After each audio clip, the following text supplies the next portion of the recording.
c'est magnifique, c'est magique, c'est parti. Séance de livres dont vous êtes le héros du samedi matin. Ce samedi, il fait moche, ça tombe bien. Et nous allons continuer donc, comme vous le voyez, le tombeau du vampire. Avec notre ami Katniss, dont cette fois je n'ai pas oublié de mettre le nom. Et pour compenser le fait qu'il n'ait pas eu de nom la fois dernière, je lui ai mis une grande bannière avec son nom. Comme ça, tout le monde s'y retrouve. Et tout est parfait. Comment vas-tu, Katniss? Ça va, ça va. Va. Ça va bien. Dave Morris, on en avait vaguement parlé, oui, c'est une valeur sûre, c'est un auteur de livres dont vous êtes le héros qui est quand même assez réputé et qui continue d'écrire à l'heure actuelle, et il ne fait pas que ça. Ça, on va avoir l'occasion de le voir aussi un petit peu ensemble. Alors, pour commencer, si on regardait un peu les autres tomes de la série Dragon d'Or. Ah, parce que c'est lui qui a écrit tout?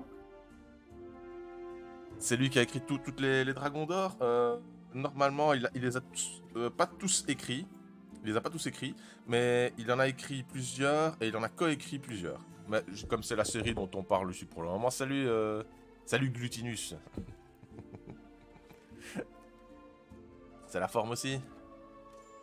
Alors, je vais me mettre un petit gros plan pour qu'on voit ma face de plus près. Surtout pour qu'on voit les livres de plus près, évidemment. Les Dragons d'Or, ça c'est la série complète. La série complète des Dragons d'Or. On a l'œil du dragon, c'est le dernier tome. Je pense qu'il était censé être numéroté 5 en fait dans la VO, mais qu'ils ont sorti 6 dans la VF, si j'ai bonne mémoire de l'anecdote. Celui-là, il est écrit par Dave Morris. Hein. On a le Château des âmes damnées qui est coécrit par Dave Morris. C'était un de mes premiers livres dont vous êtes le héros. Ça devait être un de mes meilleurs souvenirs. J'ai adoré celui-là. Donc celui-là, il est coécrit. Hein. Oliver Johnson, donc c'est pas Dave Morris, La malédiction du pharaon. J'avais de bons souvenirs aussi de livres d'Oliver Johnson. Il n'a pas écrit beaucoup, mais il en a coécrit avec Dave Morris aussi quelques. Je trouvais ça sympa.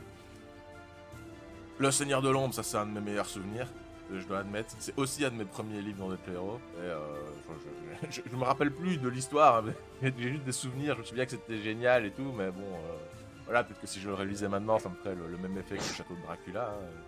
Voilà, toujours donc un Oliver Johnson. Hein. Et je me souviens que quand j'étais gosse, je disais Oliver Johnson, c'est mon auteur préféré. Je m'en souviens. Je m'en souviens. Dave Morris, le tombeau du vampire, celui-là, c'est celui qu'on fait en ce moment. Il n'y a pas la même couverture forcément, puisque nous on fait la version collector, la version augmentée de 100 paragraphes. Et le Dieu perdu, le tome 2, qui a lui aussi bénéficié d'une version longue, augmentée de 100 paragraphes. Si j'ai bonne mémoire, il faudrait revoir le catalogue de Megara alias Procéliande actuellement. Mais je pense qu'il a lui aussi eu cet honneur d'être revu et augmenté par l'auteur Dave Morris. Voilà pour la série Dragon d'Or, les petites Madeleines de Proust. Et il se caractérise quand même aussi cet auteur par son originalité. Hein, et quand je parle d'originalité, ici moi j'ai envie de faire allusion à la série Destin. La série Destin qui a connu, je pense, 6 tomes en VO, dont les 2 derniers sont sortis très tardivement chez Megara. Dave Morris donc en a écrit 4 sur les 6, et les 2 autres ont été écrits par Mark Smith, mais ils sont, je pense, à mon avis, ils sont quand même tous d'une qualité assez similaire. Je pense qu'ils étaient... il y a peut-être une petite baisse de régime sur l'un ou l'autre passage dans certains, mais sinon, globalement, je crois que la série, elle est quand même nickel. Donc, je recommence par les classiques. Je me remets en petit gros plan. Le Pirate des 7 mers. Ça, c'est un de mes bouquins préférés. Donc, écrit par Dave Morris. Je l'ai fait aussi, celui-là, il est pas mal. C'est vrai qu'il est bien fait, quoi. Ouais, t'aimes bien, ouais. Et le Collier Maléfique, donc qui est le tome 4, qui est aussi écrit par Dave Morris. Collier Maléfique était un peu moins bien, j'en ai de moins bons souvenirs, mais il y avait quand même quelques passages très fun. C'est ambiance aztèque, Je me souviens qu'il y a un passage où on joue au jeu de balle, jeu de sacrifice, c'était assez marrant. Les 2 autres écrits par Mark Smith, hein, voilà, L'Étoile de la Destinée, Le Peuple Maudit. Un peu plus horrifique, Le Peuple Maudit, L'Étoile de la Destinée un peu plus écologique. Hein. Et tandis que Dave Morris, il faisait plus dans l'historique, dans les décors, les ambiances un peu plus régionales, selon un point d'histoire particulier, comme on peut le voir ici avec 1001 Destins, voilà. C'est peut-être le temps des croisades ou un truc comme ça, je ne sais pas trop. Mais il y a un côté 1001 nuits, quoi, ça c'est sûr. Et Cœur de glace, qui a été, je pense, réédité chez Alconost sous un autre titre, je crois. Je pense. Mais en tout cas, en anglais, c'est Art of Ice, donc ce titre aussi est assez proche. Ouais, je crois que c'est Cœur d'hiver sur Alconost. Cœur d'hiver, tu crois? Je ne sais plus. Je crois, je sais pas. L'hiver des hommes, voilà. C'est possible. Donc voilà, Dave Morris. Je vais mélanger avec. Dave Morris a quand même écrit un certain nombre de bouquins. L'hiver des hommes, que c'est? Ah ouais. C'est ça, l'hiver des hommes. Bah heureusement que vous êtes là pour compléter. Hein. Ah, on forme une équipe, c'est cool. Je ne les ai pas lus, ceux-là. Je ne les ai pas encore lus. Mais je suis censé les lire bientôt parce que maintenant que je fais partie de l'équipe du marteau et de l'enclume, hein, le MOOC, qui parle de livres dont vous êtes les héros essentiellement, le prochain volume sera sur Dave Morris. Et donc je me suis engagé à lire les deux extras, le 5 et le 6, hein, qu'on connaît beaucoup moins bien, pour en faire une critique. Et de même que le tombeau du vampire fera également l'objet d'une critique de ma part, en tout cas la version augmentée fera l'objet d'une critique de ma part. D'ailleurs c'est une des raisons pour laquelle je l'ai choisi pour le stream, parce que je me suis dit comme ça au moins je le lis en direct, je vais en faire profiter et on en parle ensemble, et comme ça j'aurai beaucoup plus de choses intéressantes à dire dans l'article qui y sera consacré. Voilà. Alors la caractéristique des séries Destin quand même, pour ceux qui ne connaissent pas, on sait jamais, c'est que contrairement à la plupart des autres divisions dont vous êtes le héros, on ne lance pas de dés, les règles ne sont pas du tout pareilles. En fait, il y a un système de choix de compétences, de choix de profil de personnage, de mots de passe et un système alternatif qui permet une lecture plus immersive et qui normalement est censé moins faire jouer le hasard. Maintenant, tout dépend. Si on prend pas les bonnes compétences, je me souviens que parfois, bon, on se dit ah merde, il fallait cette compétence-là pour faire ça. Zut, alors j'y avais pas pensé. Je me souviens qu'il y avait quand même des petits couacs à certains moments au niveau des choix de compétences. J'avais pas toujours un bon rapport à ce système, mais bon, paraît que c'est mieux. Après, c'est un problème de bouclage à la fin, quoi. Faut qu'il vérifie que toutes les combinaisons puissent réussir. Ça, c'est pas évident. Ouais, ça c'est chaud. Et vu que t'avais pas mal de compétences différentes. Oui, quand t'as plein de compétences, ça augmente le truc, donc c'est plus difficile, quoi. C'est ça, ouais, ça peut se comprendre. Mais maintenant, les bouquins sont quand même conséquents. Je crois que le nombre de paragraphes, il était quand même pas mal supérieur à 400 la plupart du temps. Et dans les gros, dans Cœur de glace, par exemple. Ouais, non, c'est pareil. C'est juste que la mise en page étant très différente. Mise en page très spéciale d'ailleurs. Hein, l'intérieur de la version de Megara avec un fond parcheminé jaunâtre sur le texte. C'est un choix, c'est différent, c'est bizarre. Des illustrations en couleur aussi, à ce que je vois. Alors, qu'est-ce qu'il a écrit d'autre, Dave Morris? Il a aussi écrit développé surtout un univers qui aujourd'hui est sous la licence Fabled Lands, c'est ça.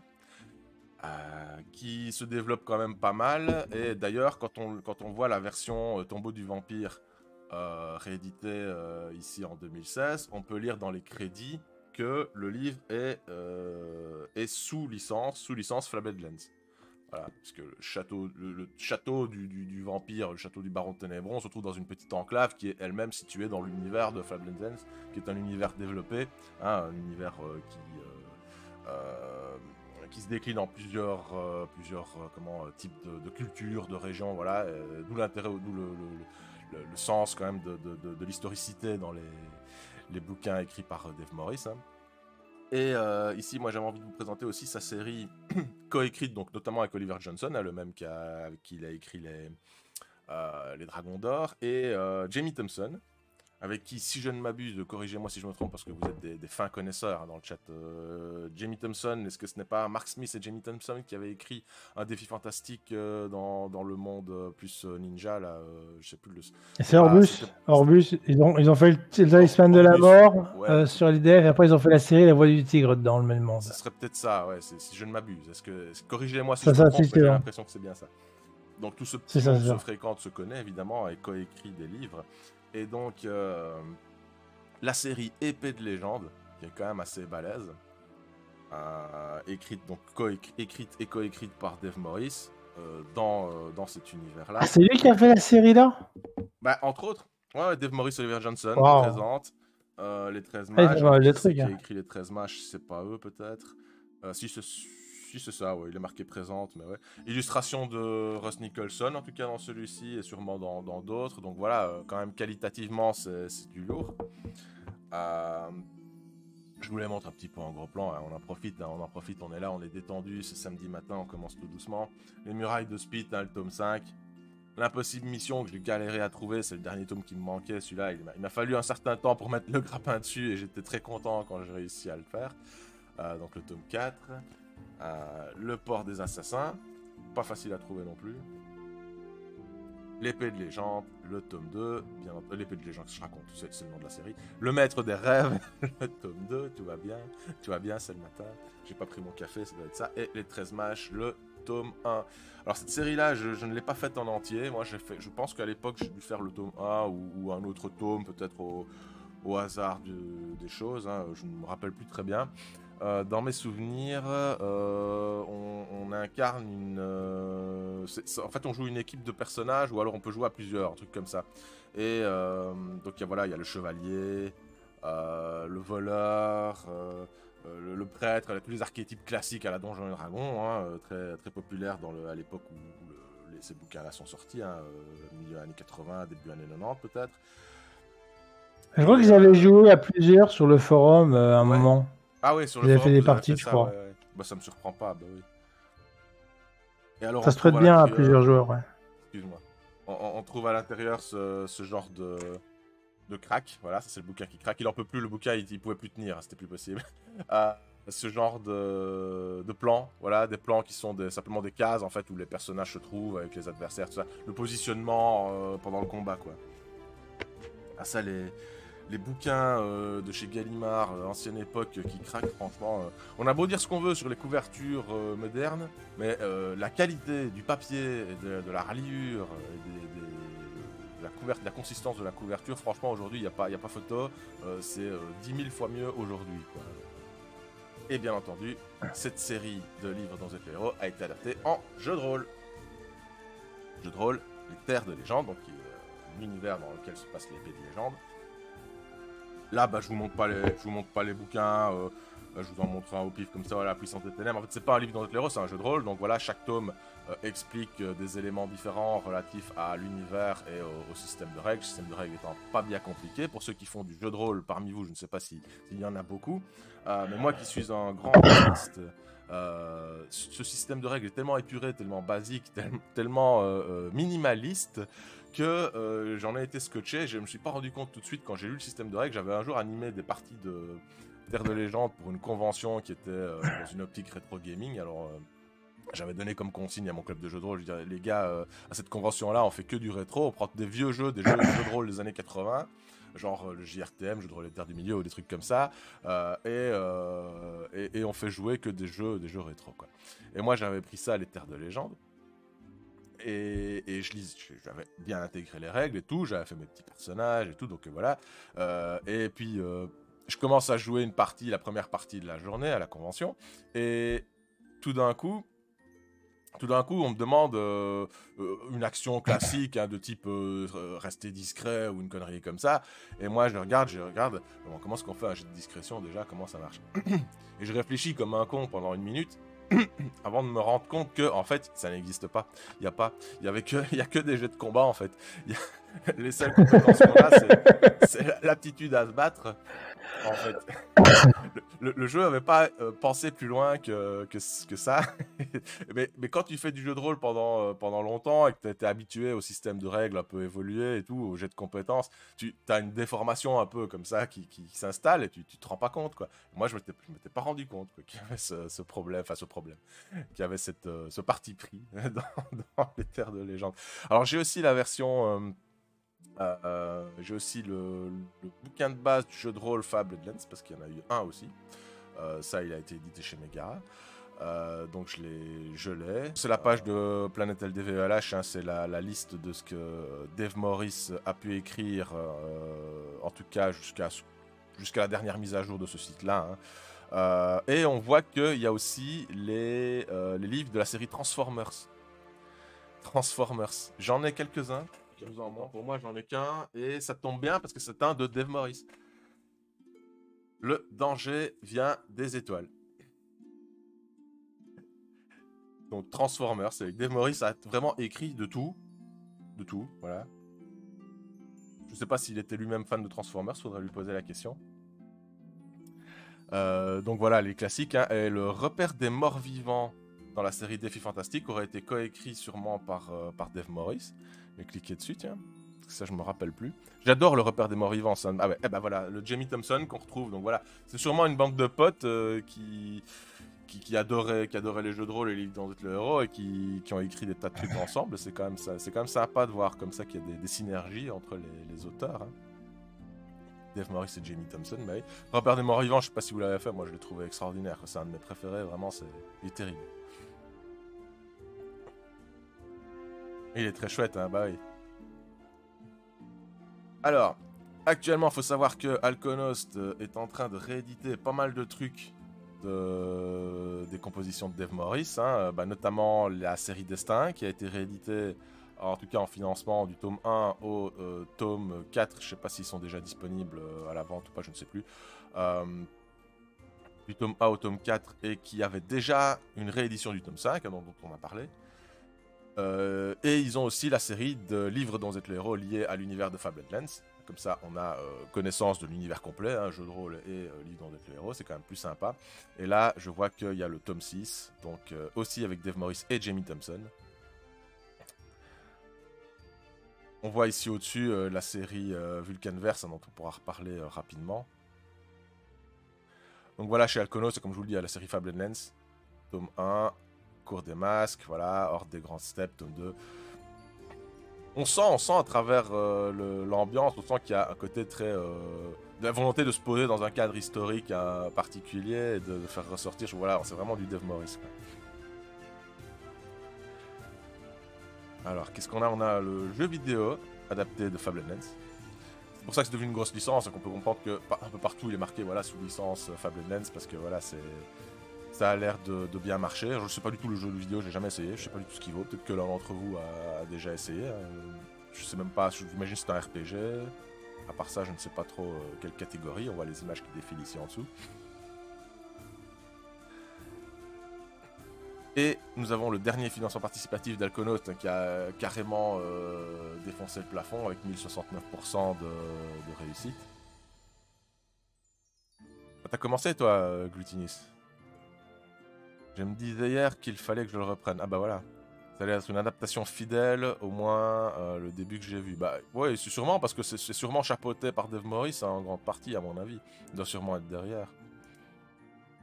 Alors là, on a le financement Ulule avec les destins, des bouquins de Jonathan Green aussi, les contes tordus, le Fablelands numéro 6 et la fameuse série Vulcanverse qui, elle aussi, se décline en jeu vidéo. Voilà, ici j'en lance.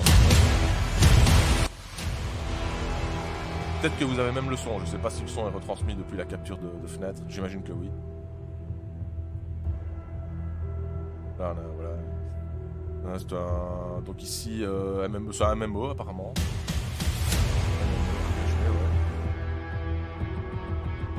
C'est marrant parce qu'il est écrit avec un lore développé par les auteurs de Fighting Fantasy. Fighting Fantasy qui est la traduction, enfin le terme mis en anglais pour désigner des défis fantastiques. Et je trouvais ça curieux qu'il emploie qu'il fasse allusion aux auteurs de Fighting Fantasy, qui forcément une série populaire qui marque plus les esprits, plutôt que de dire que c'est réalisé par des auteurs de Fablelands et autres. Parce que, sous-entendu, bah, ça a plus de notoriété Fighting Fantasy, donc il faut mettre en avant qu'ils ont écrit dans Fighting Fantasy un bouquin ou deux, ou plutôt un bouquin et demi, qui sont écrits à plusieurs. C'est comme le numéro 7 a été écrit par un autre auteur, Paul chapeauté par Maurice. Ah, numéro 7 de quoi tu parles? Ce qui est bien, c'est que Dave Morris a écrit le dernier tome de Fablelands. C'est ça du coup le numéro 7 de Fablelands.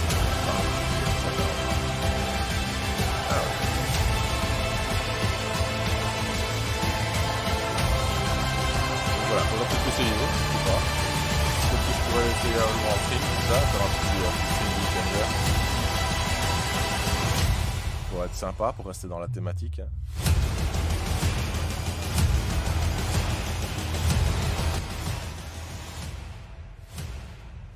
La vidéo est bientôt terminée. Je disais, ce serait peut-être sympa de faire un stream Vulcanverse hein, pour rester dans la thématique. Voilà. Donc comme quoi, Dave Morris, auteur prolifique, hein, auteur-développeur d'univers. Donc voilà, valeur sûre comme disent certains. Toujours est-il que Le tombeau du vampire était son premier bouquin. Donc, il faut regarder son œuvre dans sa globalité, vous voyez tout ce qu'il a écrit depuis. Si Le tombeau du vampire ne vous semble pas être le best-seller attendu, voilà, faut remettre les choses en perspective et se dire que c'était son premier. Donc fatalement, c'est pas pareil. Premier avec la particularité d'avoir réécrit 100 paragraphes une trentaine d'années plus tard. Donc ça, évidemment, c'est à prendre en compte aussi. C'est un ouvrage un peu spécial. Et je vous propose qu'on commence tout doucement à reprendre notre aventure. J'ai regardé sur le net, la Vulcanverse, apparemment, c'est un jeu avec des NFT. Hein. C'est pas génial. Des NFT, parce que moi je ne suis pas du tout familiarisé avec les MMORPG Company, est-ce que tu peux me C'est la blockchain, c'est un truc en gros, faut que tu mettes du blé dedans pour espérer en gagner un peu plus. C'est un truc, c'est pas. Ah d'accord. C'est pas vraiment du jeu vidéo quoi. C'est un pseudo free-to-play ou des choses comme ça. Ah, c'est pire que ça. C'est pire que c'est pire que les transactions. C'est le niveau au-dessus quoi. Aïe. Par contre, dans l'équipe, il y a Jamie Jameson et Young Livingstone aussi. Ah, il y a aussi Ian Livingstone. Ouais.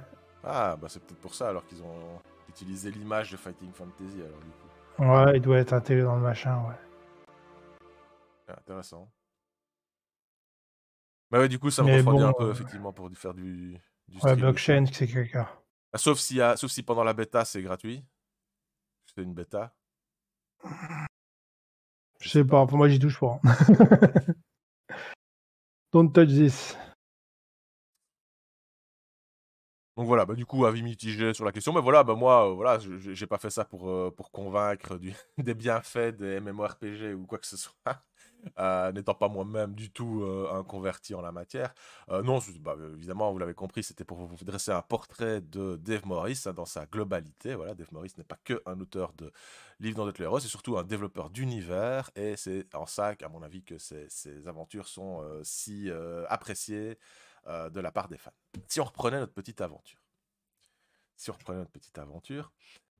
Nous avions un personnage dénommé Dragon d'Or qui avait 8 en habileté, un total d'endurance de 26 à fond et un total de points de psy qui avait été restauré et augmenté à un moment donné. On avait gagné des points, je sais plus comment, mais on avait gagné des points.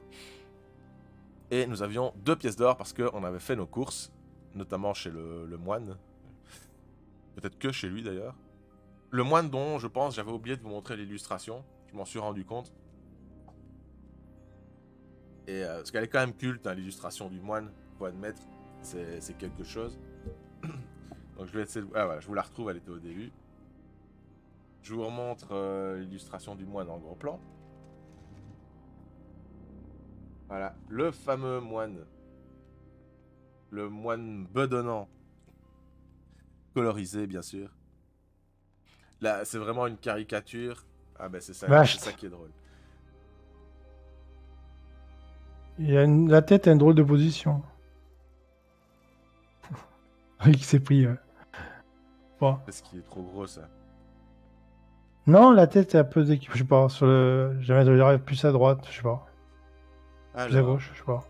Bon, bref. La dernière fois, on avait quelques petits soucis à s'orienter correctement dans le manoir, vu que c'est la façon dont c'est décrit, c'est une porte à gauche, une porte à droite. Au final, on sait plus très bien où on est. Donc, le plan, voilà. C'est un plan dessiné par Al Naro. J'ai trouvé ça tout à fait par hasard en surfant sur le web. J'ai trouvé ça sur Google Images. Je sais pas exactement en fait d'où ça sort, mais j'ai trouvé. Donc voilà. Merci monsieur Al Naro de nous avoir fait ce superbe plan. Et désolé si je vous offense en l'utilisant en direct. Donc, On était quelque part ici, 242. Voilà, on voit le numéro 242 qui se trouve devant une porte. On était fatalement... on était sorti de la pièce où on a rencontré le joueur d'échecs. D'ailleurs, il y a la pièce en dessous qui le stipule. Voilà, paragraphe 130, échiquier. Je pense que ce petit plan va nous être d'une grande aide pour nous orienter. J'ai gommé toutes les références... La plupart, en tout cas, je vais peut-être oublier une autre, mais toutes les références qui devraient nous spoiler. Hein, donc je vais juste laisser les numéros de paragraphes et les pièces, bien entendu, pour qu'on puisse s'y retrouver. Donc on était bien au 242 face à cette porte, ça me semble logique. Et si on l'ouvre, on sait qu'on va forcément s'aventurer dans une autre pièce, et puis une autre pièce, etc. Donc voilà. Ainsi, on peut se représenter mieux l'action. 242. Et nous avons une belle illustration que je vous montrerai à la fin du paragraphe. Plus loin dans le couloir, vous passez sous une arche et entrez dans une pièce voûtée au centre de laquelle une armure est dressée sur un socle. Si votre épée est endommagée, vous pouvez la remplacer par celle que tient l'armure dans son gantelet de fer. Est-ce qu'on n'a pas déjà trouvé une splendide épée magique Si, on avait ramassé une Vorpal, je sais plus quoi, une épée de diamant ou de... Une améthyste, ouais, j'avais noté ça. Améthyste, voilà. Donc on va garder ce qu'on a pour l'instant. Celle-là, sur sa représentation, elle est assez épurée. Donc, je sais pas, il n'y a pas d'indice particulier qui dirait que cette épée-là est spéciale. Mais vous pouvez aussi traverser la pièce sans vous arrêter. Donc, est-ce que...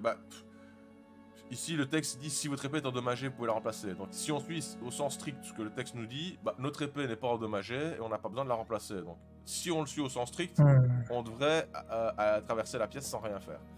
Maintenant, si on réfléchit autrement et qu'on se dit c'est un choix qui nous est proposé et on a le choix de la prendre quand même si on se retrouve avec un marché ambulant, qu'est-ce que vous en pensez?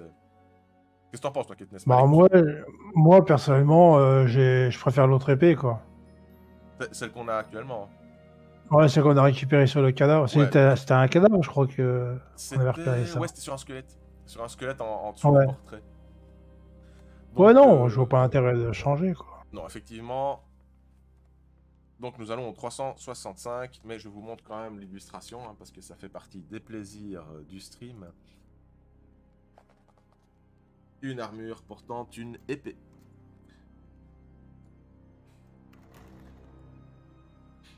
On a toujours cette perspective un peu spéciale de Léo Arthas. Hein. Ici, on voit l'armure un peu comme ça, un peu légèrement en contrebas, là, comme ça. Il y a un effet de profondeur vers le haut, là, c'est très agréable. C'est un effet de loupe, un peu comme une caméra, tu sais, qui déforme. Ouais. C'est vrai, ouais. 365.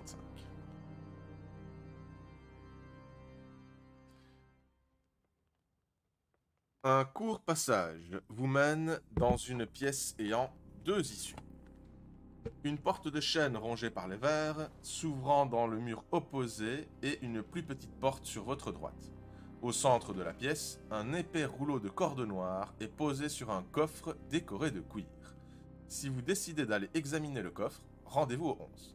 Si vous décidez de quitter la pièce, on peut choisir la porte de droite ou l'autre porte.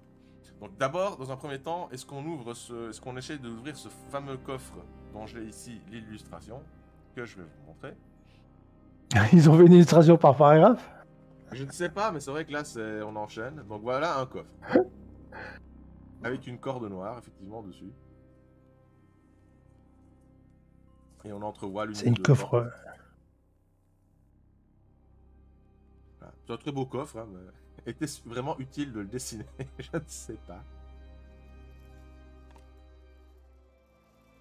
Que fait-on? Ne serait-ce pas temps de faire un petit sondage? Tiens. On va lancer un petit sondage dans le chat. Question quid? Quid, est-ce qu'on ouvre le coffre?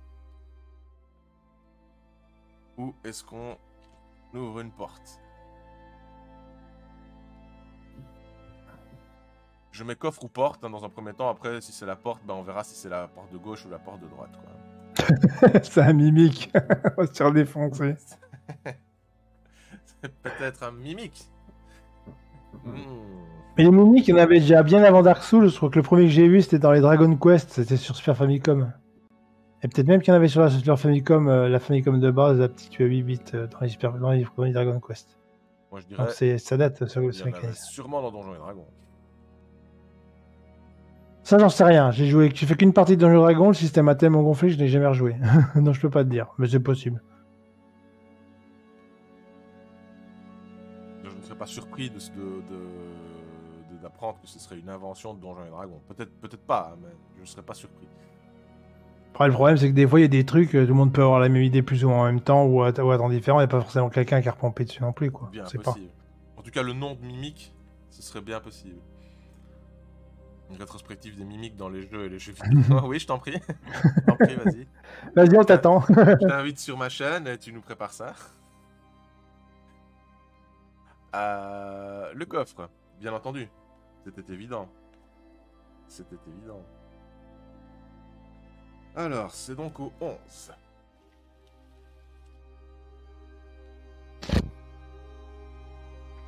Vous tendez la main pour ouvrir le coffre. Quand tout à coup la corde noire se détend comme un fouet et elle s'enroule autour de votre cou. Vous essayez de l'arracher mais en vain. Elle se resserre autour de votre gorge comme un collet. Vous perdez 2 points d'endurance. Si toutefois vous êtes encore en vie, vous feriez bien de réfléchir vite. Sinon, vous allez mourir étouffé. Bon, déjà, on va supprimer 2 points de vie. Ça, c'est une chose. Je suis les bruitages. Il nous reste encore 24 points de vie. C'est pas très grave. Nous précipiter vers la porte. Essayez de couper la corde noire. C'est là qu'on va nous demander quelle épée on a. Je sens bien. Ouvrir. Couper la corde avec une épée, c'est chaud. Hein. Pardon. Bien ouvrir le coffre. Bon. Je retourne au sondage. Je crois qu'il se met toujours là où il faut pas. Alors, sondage. Qu'allons-nous faire? Donc, précipiter vers la porte. Donc, je mets fouillir. Hein. Se précipiter vers la porte, ça sous-entend qu'on se précipite avec la corde au cou. Quoi. Je sais pas si c'est une très bonne idée. Couper la corde. Ou bien ouvrir le coffre.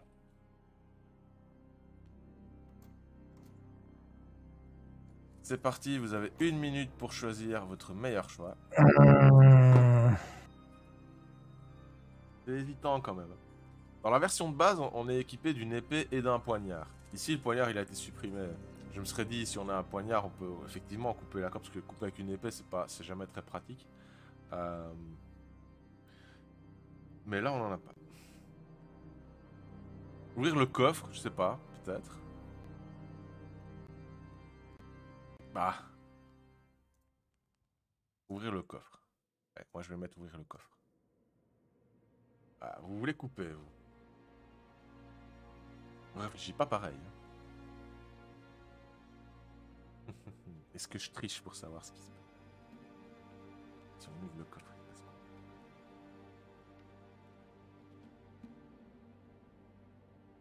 Mystère. Bon, apparemment, on va couper. Bon, bah, on va couper. Alors, 117.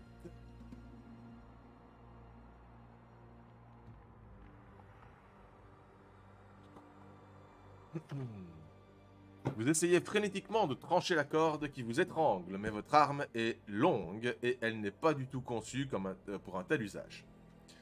Jetez un dé. J'avais dit. Hein. C'est cohérent. J'avais dit. Jetez un dé. Si vous obtenez 1 ou 2, rendez-vous au 43. Si vous obtenez 3 à 6, rendez-vous au 79. Donc, ouais. Ça sent le PFA, ça. Sur 3. 2. Ah, ça, c'est un PFA, ça. Ça sent mauvais. Ça, oui, c'est game over. Ça, c'est le game over, ça. Ah, faut espérer que non, quand même. Non. Oh là là. Je sais pas, les jeux comme ça, souvent... L'épée vous glisse des mains et sa lame effilée comme un rasoir vous entaille profondément la veine jugulaire. Ah ouais, carrément. Vous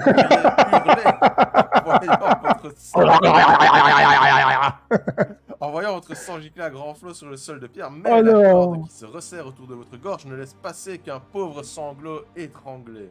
Vous tombez en arrière sur le coffre. Le dernier bruit que vous entendrez, semblant venir de très loin, sera celui de votre nuque qui se brise dans l'étau mortel de la corde magique.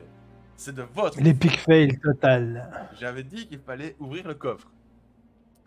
Donc, Ouais, peut-être, mais bon, on se prend un mort à 30%, quoi. en ma qualité de streamer, MJ Tricher, streamer, je reviens sur qui veut votre pas arrêter son stream décision, au bout de... qui est nulle et non avenue, et je prends la mienne, qui était Oh, beaucoup le mieux. truand.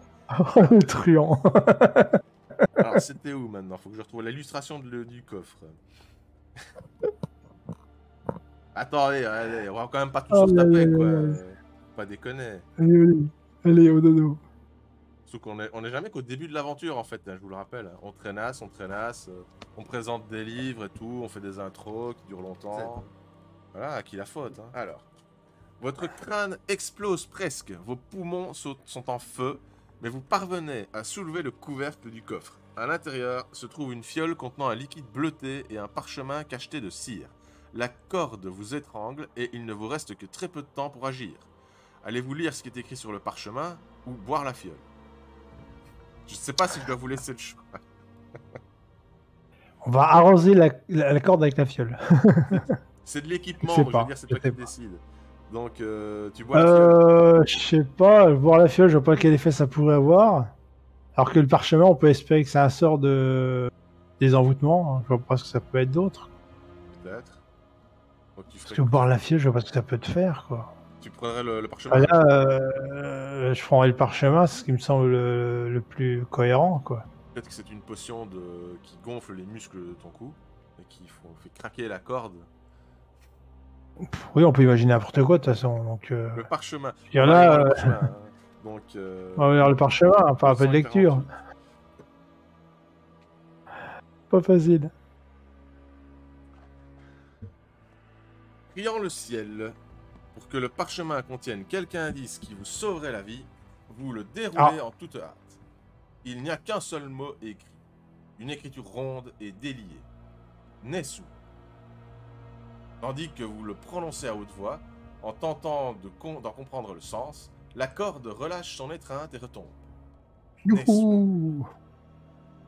C'était là de toute évidence le mot magique requis pour désactiver la corde. Vous inspirez avidement de grandes bouffées d'air, tout en massant délicatement votre cou en feu. Si vous désirez maintenant boire le liquide contenu dans la fiole, rendez-vous au 179. Mais si ce rendez-vous manqué avec la mort vous incite à une certaine prudence, vous pouvez directement franchir la porte en chêne qui se trouve devant vous, ou vous diriger vers la petite porte située sur votre droite. Je ne sais pas si je dois faire confiance au chat, mais je vais quand même essayer. Je vous donne une seconde chance, hein, les gars. Que là, vous m'avez déçu. Alors, quid. Boire la potion. Boire la fiole. Porte en chêne. Ou porte de droite. Et je vous remets le petit plan, comme ça, vous savez vous orienter globalement dans le manoir. Je remets le petit plan, ce qu'il est. Là. Hop. Vous avez 1 minute. Donc nous sommes dans la pièce entre le 242 et le 100... Oh non, dans le 11. On est dans la pièce du 11, en haut à gauche.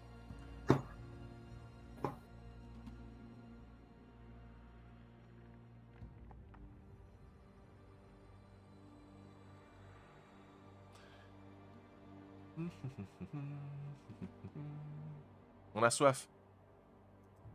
Bah, comme d'hab, quoi. C'est vrai qu'on a soif.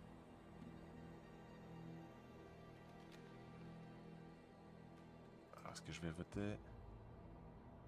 Bah, boire la fiole, allez, c'est bon. Boire la fiole.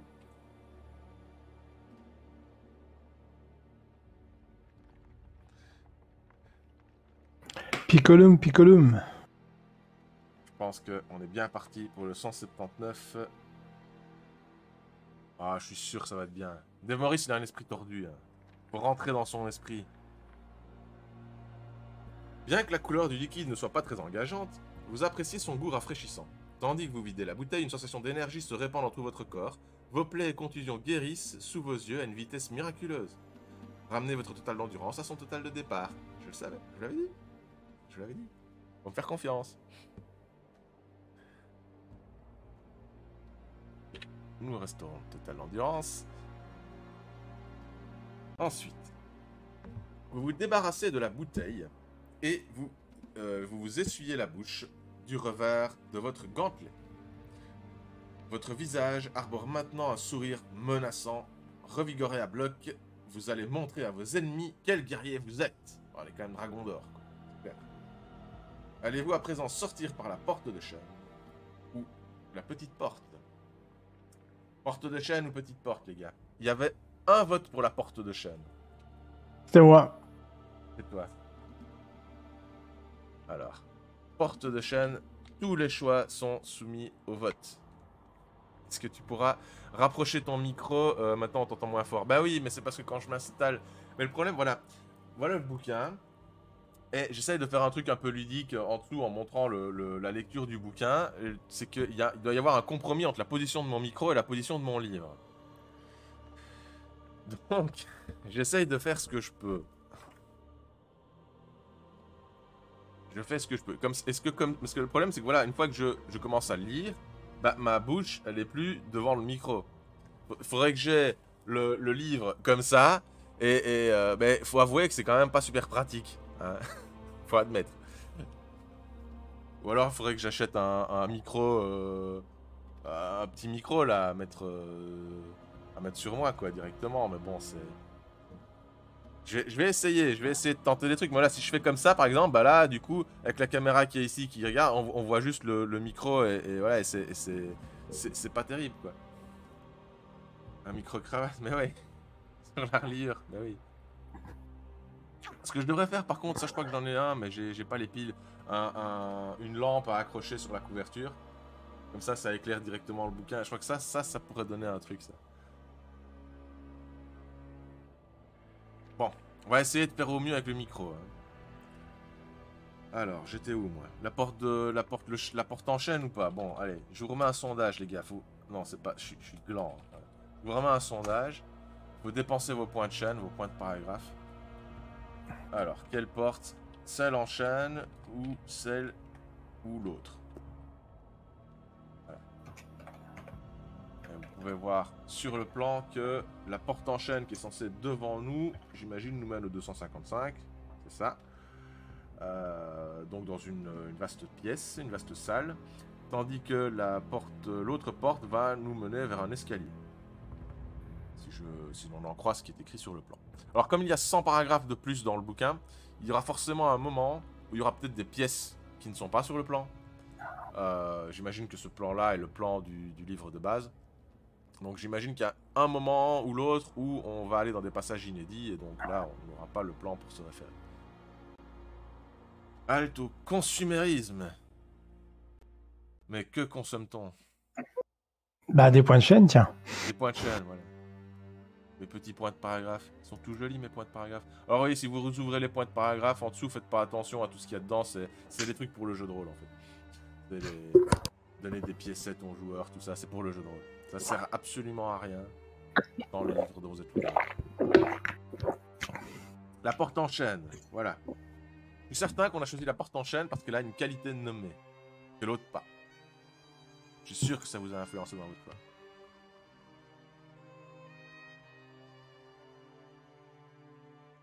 « 255. » Je très bien après, quand on fera la pause, je très bien de remettre un fond musical, mais j'ai toujours peur que ça interfère avec le micro, qu'on m'entende plus bien, mais on fera un test.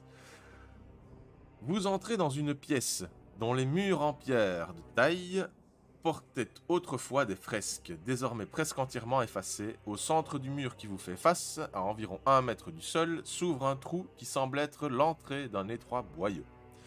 Puisque vous ne voyez aucune autre issue, vous décidez de l'inspecter. Tandis que vous traversez la pièce, les lattes du plancher grincent bruyamment. Vous vous figez, craignant un piège. Les grincements continuent alors que vous ne bougez plus. En écoutant attentivement, vous distinguez, en plus des craquements du bois, un faible bruit de grattement. Grattement. Il y a quelque chose qui bouge, là, sous vos pieds.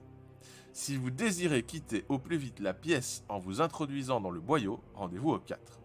Si au contraire vous préférez rester là, allez-vous essayer d'arracher le plancher pour voir ce qui le recouvre, ou bien allez-vous simplement attendre pour voir ce qui va se passer. On ne nous dit pas vraiment un grattement, qu'est-ce que ça dit? Un faible bruit de grattement. C'est pas un grattement qui dit à l'aide, quoi, je ne sais pas. Non, c'est un rayon qui vient de faire bouffer, à mon avis. Il y a des chances, je dirais quand même, il y a une probabilité élevée. Le fameux boyau, je crois qu'on voit le fameux boyau, ouais, on se dirige vers le 4, c'est ça. Et le boyau va nous mener à une autre partie du manoir. Hein. Toi, on reste là et on attend de voir ce qui va se passer. Bon, je vous remets un sondage, les gars. C'est vous qui décidez. C'est nous qui décidons, parce qu'on vote aussi. Hein. Pas croire, on essaye de vous influencer. Hein. Alors, qu'est-ce qu'on fait? Est-ce qu'on s'engage dans le boyau? Est-ce qu'on Un attend? voyage des boyaux. Est-ce qu'on ouvre le plancher? Ça, c'est quand même risqué. Si j'étais vous, je le ferais pas. Vous avez 1 minute pour faire votre choix. Moi, je dirais j'attends. Alors, qu'est-ce que ça raconte? Attendre ouvrir le plancher. Ah, ça pico, égalité. Aïe, aïe, aïe. Va falloir décider, Katniss. C'est ta responsabilité. Tu as voté pour quoi, toi? Moi, j'ai voté pour ouvrir le plancher. Ah, bah alors on va ouvrir le plancher. Donc, si j'ai un coefficient 2, ça fait un point de plus. Ouais. D'accord, c'est Mais qui ne fonctionne que quand il y a égalité. Sinon, après, quand il y a un point de moins, ça fait égalité, c'est le bordel.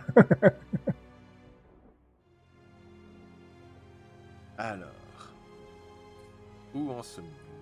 C'est le plancher, c'est le 58. Le 58.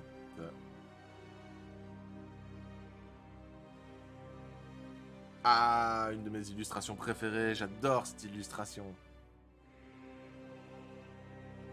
Percez une des lattes du plancher avec votre épée et vous servant du fourreau comme d'un levier, vous parvenez à l'arracher. En dessous, la terre est compacte et sèche. Le bruit de grattement recommence, plus fort qu'auparavant. Se pourrait-il qu'un malheureux ait été enterré vivant par quelques démons? Avec frénésie, vous vous mettez à arracher les lattes les unes après les autres. Soudain, vous entendez un bruit qui vous glace le sang. Un mugissement inarticulé résonne sous le plancher. Un hurlement sourd, méchant, inhumain. Les lattes autour de vous se dressent, se brisent comme repoussées par une force surnaturelle. Une brume vert pâle, effrayante, semble envahir la pièce, affaiblissant la flamme de votre lanterne. Et dans un jaillissement de terre sépulcrale, une créature d'épouvante se dresse devant vous, décharnée, jaunâtre, revêtue d'un tabard en lambeaux appartenant à un autre âge. Ses yeux profondément enfoncés dans leurs orbites luisent comme les étoiles d'une nuit glaciale. La créature est un spectre, un mort-vivant d'une grande puissance. Face à un tel monstre, peut-être songerez-vous que prudence est mère de courage, et tenterez-vous de fuir, avec une majuscule. Je rappelle que dans les règles de Dragon d'Or, nous avons le droit de tenter un test d'habileté pour effectuer une manœuvre de fuite. Si nous réussissons notre test d'habileté, nous fouillons sans dommage. Si nous échouons, nous fouillons, mais avec une perte de 2 ou 3 points d'endurance, il faudra vérifier. Si vous préférez faire face au spectre et le combattre, allez-vous utiliser votre épée, rendez-vous au 280, ou chercher dans votre sac à dos un objet qui pourrait vous être utile. Au 350. On met quoi dans le sac à dos? Ah, on a plein de trucs. On a un sac à dos. Oui, justement. On a une épée d'améthyste.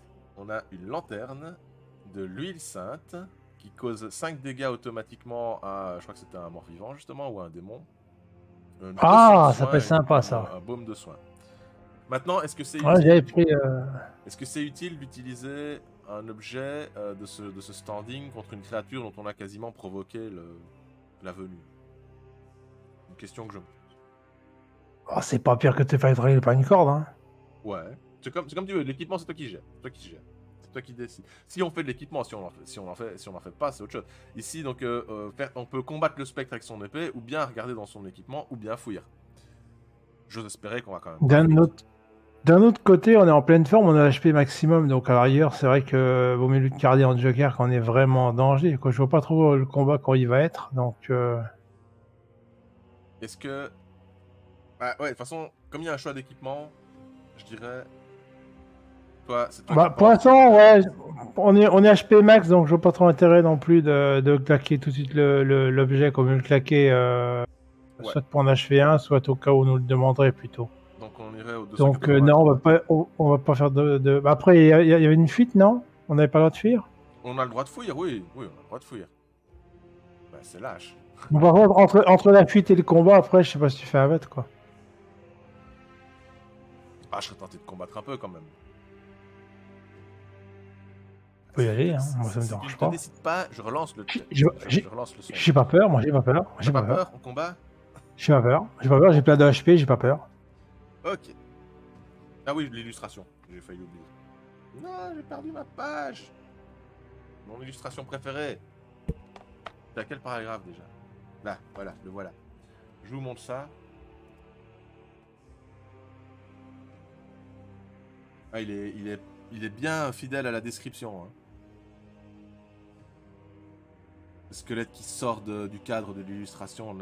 On a un cadre déterminé pour l'illustration et en fait on a la main du squelette, sa tête et un petit os en dessous, son pied, qui ressort du cadre et qui donne vraiment une sensation de mouvement que le squelette va nous sauter dessus. C'est très très chouette. De nouveau, je n'arrête pas de le dire, mais le Arthas, c'est du tout bon. Pour moi, c'est un de mes préférés. Et dire que c'était ses premières illustrations, lui aussi. Enfin, en tout cas pour un professionnel. Il y a vachement de relief dans le dessin, je trouve. Mm-hmm. C'est presque du 3D, j'ai envie de dire. Alors, on disait qu'on combattait au 280. Baston. On va sortir les dés. Ah ouais, alors attends, les dés, c'est 2d6. Et évidemment, quelle épée avez-vous en main? Si c'est une épée de métal bleu que vous avez trouvée dans les cryptes, rendez-vous au 208. Sinon, elle était en métal bleu, votre épée, je sais plus. Ah, je crois que oui, améthyste, c'était un truc... à moins qu'il y ait d'autres épées planquées, parce Il que y a je vois l'épée pas trop. de l'armure là qu'on n'a pas prise ici. L'épée d'améthyste, elle doit être en bleu, non?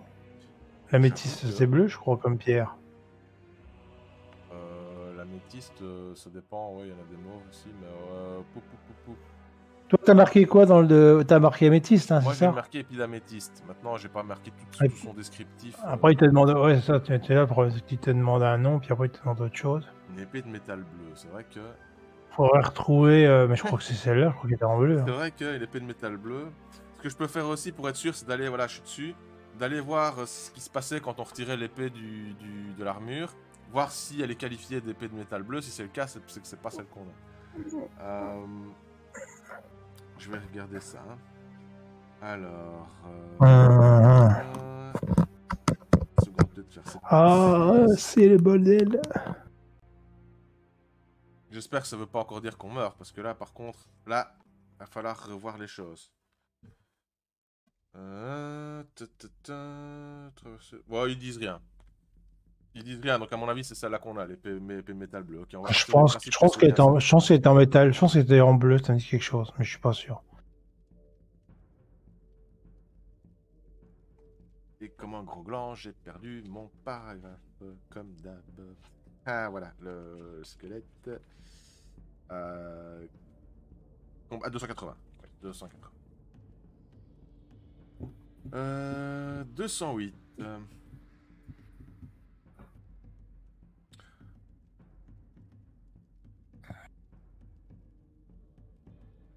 Bon, ou c'est... Ah ouais, donc si c'est une épée en métal bleu que vous avez trouvée dans les cryptes, rendez-vous 208, c'est ça, ok. Au moment où vous alliez frapper, une force invisible détourne la lame de votre épée. Le spectre est toujours là devant vous, parfaitement indemne. Oh oh, serait-il protégé par... Pas de bol. Cette épée aurait-elle C'est un pas lien lui. avec... ouais. C'est pas lui qu'il faut taper avec. Mince alors. Bon, on va au 172. Puis je propose qu'on fasse une petite pause. Je vais lire le 172, puis on se fait une petite pause. Votre épée est impuissante contre le monstre mort-vivant. D'un geste cinglant, il vous catapulte contre le mur, vous perdez 3 points d'endurance. Si vous êtes toujours en vie, il vous poursuit, certain de son invincibilité. Si vous avez un chandelier d'argent, sortez-le de votre sac à dos et rendez-vous au 73. Si vous n'avez pas trouvé cet objet au cours de votre aventure, il faut essayer de fuir. Et dans ce cas-là, lancez les dés. Chandelier d'argent, j'ai pas noté ça moi. Hein. Non, ça me dit rien du tout. Non. Dans ce cas, c'est peut-être un truc qu'on trouve dans l'hôtel avec le jet qu'on a raté quand on a fouillé l'hôtel, qu'on n'a pas trouvé de passage secret. Hmm. Je vois que là où on pourrait trouver un chandelier en argent. Donc déjà, perdre Ouais, 3 points ça recoupe d'endurance, ça ça. c'est dommage. Et puis, bah, on n'a plus qu'à fouiller, en fait. Donc, Katniss, il te revient de faire un test d'habileté. À ce moment-là, tu dois lancer 2 dés et essayer de faire égal ou inférieur à notre score d'habileté qui est 8. Ça va être sympa, je pense. Nickel. En Donc, plein on dessus. fouille sans dommage, c'est déjà une chose. Donc, on va au 47. Couche. Sans dommage C'était supplémentaire. borderline, hein. Ouh.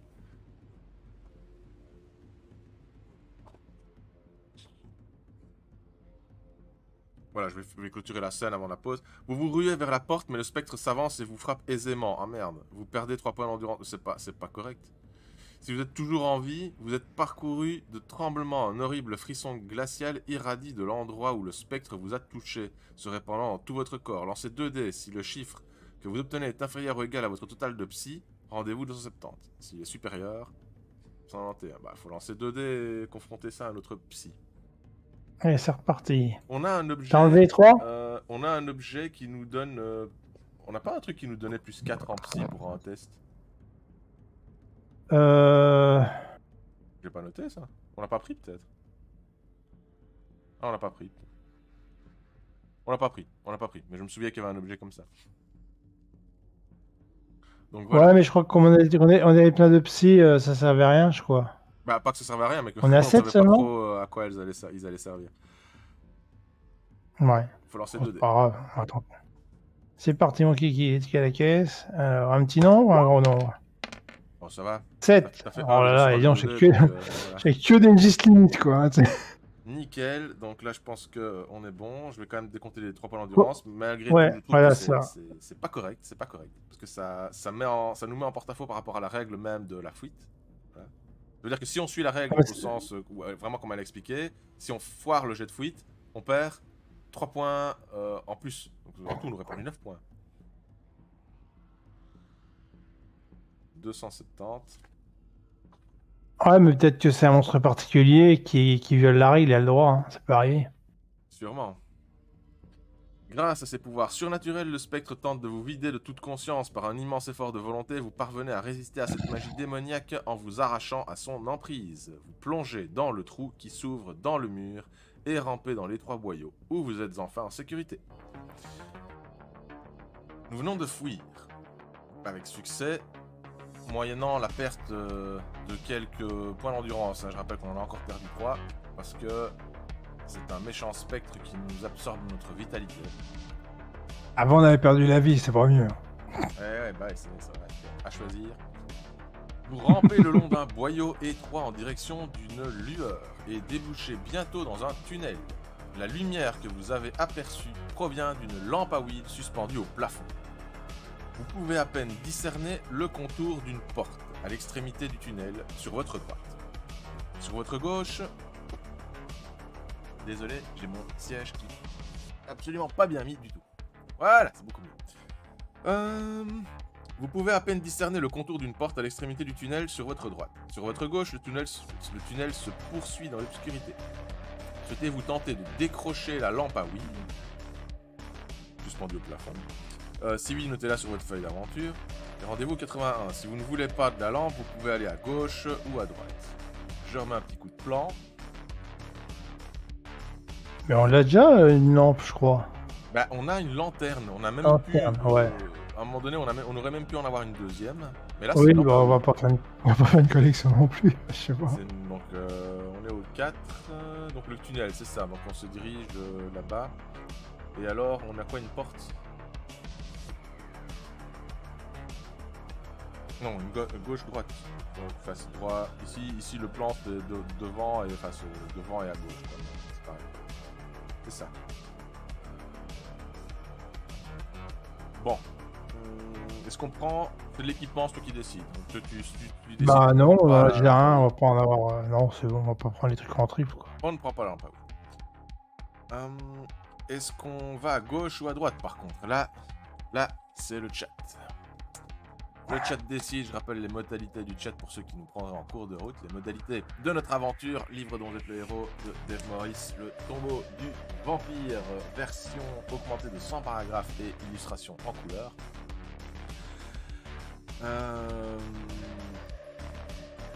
Katniss incarne donc le héros, lance les dés et détermine tout ce qui est relatif à la gestion de l'équipement, y compris les pièces d'or. Tandis que vous décidez des différents choix de l'aventure. En l'occurrence, gauche ou droite? Bon, j'avoue, c'est un choix un peu simpliste, un peu minimaliste, hein, qui résume tellement bien le livre dont vous êtes le héros, mais il y a parfois des choix beaucoup plus intéressants, comme est-ce qu'on doit lire un parchemin quand on se fait étrangler par une corde? C'est élémentaire. Fallait lire le parchemin, c'est évident. Ouh, vous avez 1 minute pour choisir gauche ou droite.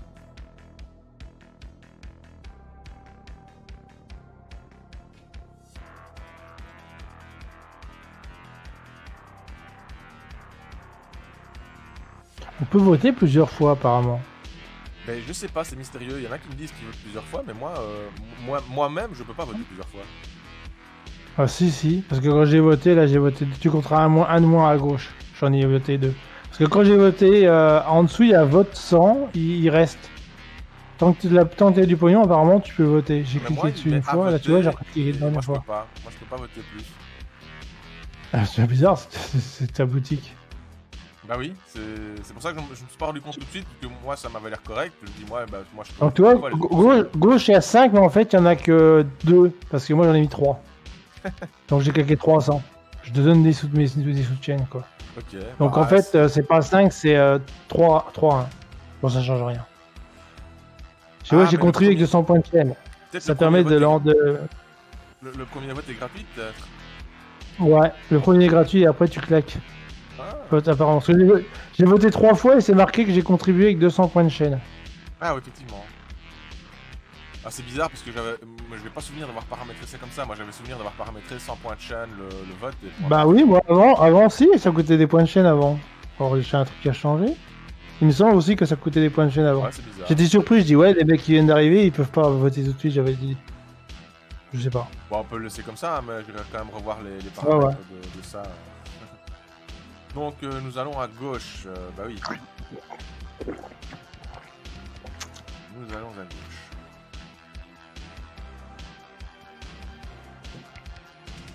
Au paragraphe 2. Vous progressez dans le couloir et constatez rapidement qu'il dévie brusquement vers la droite à quelques pas devant vous. 2 archers silencieux revêtus de tuniques sombres franchissent soudainement l'angle du couloir, bandent leurs arcs et tirent. Lancez 2 dés, en tentant d'obtenir votre score actuel d'habileté ou moins. Ah, test d'habileté. On a combien d'habileté? 8. Bon, on va prier alors. 8, c'est pas mal. 8, 60%. Yes! Le 7 qui va bien. Nickel, tu fais des bons jets, toi. Le 7 qui va bien. 139.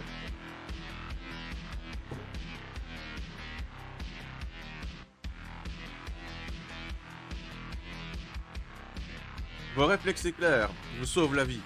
Vous vous jetez de côté et les 2 flèches passent en sifflant à quelques centimètres de votre épaule. Rugissant de colère, vous bondissez sur les archers. Premier archer, second archer, ils ont tous les 2 endurance 9. Alors, le combat, je vous rappelle que dans Dragon d'Or, les règles de combat sont extrêmement simples et expéditives. On lance 2 dés et la difficulté est gérée par le texte. Donc, ici on nous dit, comme c'est un combat contre 2 adversaires, ben, il y a plusieurs possibilités. Si on fait 2 ou 3, on reçoit 2 blessures, donc les 2 archers nous touchent en même temps. Et là on perd 6 points d'endurance, ça va être hard. Si on fait 4 à 7, on reçoit une blessure, un des 2 archers seulement nous touche, et on perd 3 points d'endurance. Si on fait de 8 à 12, on choisit lequel des 2 archers perd 3 points d'endurance. J'aime autant vous dire que c'est chaud. Ils ont combien d'endurance? 9, c'est-à-dire qu'il faut les toucher 3 fois. Allez, 9 et 9. Ouais. Et ils se sont pas démortis. Ah. 8 à 12, ça fait 60. Ah, on va laisser des plus sur celui-là. Pourcentage statistique d'une chance. On va laisser des plus. Avant, on va prendre cher. Est-ce qu'on veut prendre des potions pendant le combat ou on peut en prendre avant? Comment que ça marche? Je dirais avant, on pourrait au moins prendre une potion pour se régénérer. Non, on a perdu 6 points. Ouais, faut prendre. Celle qui donne le plus de points, c'est laquelle? Bah, celle à 6 points, la potion de soin. Alors, prends celle qui est à 6, à mon avis. Ok. Parce que ça va aller vite. Ça, 6, si on fait un 2-3, il va être annulé. Ça va nous donner un tir gratuit. Terminé. Bon, alors, Boîte and Pray, on y go. Le premier assaut. On est go. Attends, je vais noter les points de. Les points d'endurance. Ah, t'as pas une fiche de combat où qu'on voit les endurances des mecs? En ligne, j'ai pas une fiche de combat. Non, par contre, Ok. j'ai qu'à mettre les scores des deux personnages. Comme ça. Ah ouais, tu vas les mettre là, d'accord. Ok. Voilà. Comme ça, c'est fait. Ça marche. Bon alors, premier jet. 7. Alors tout le monde prend normalement, c'est ça? On perd 3 points. On en perd 3.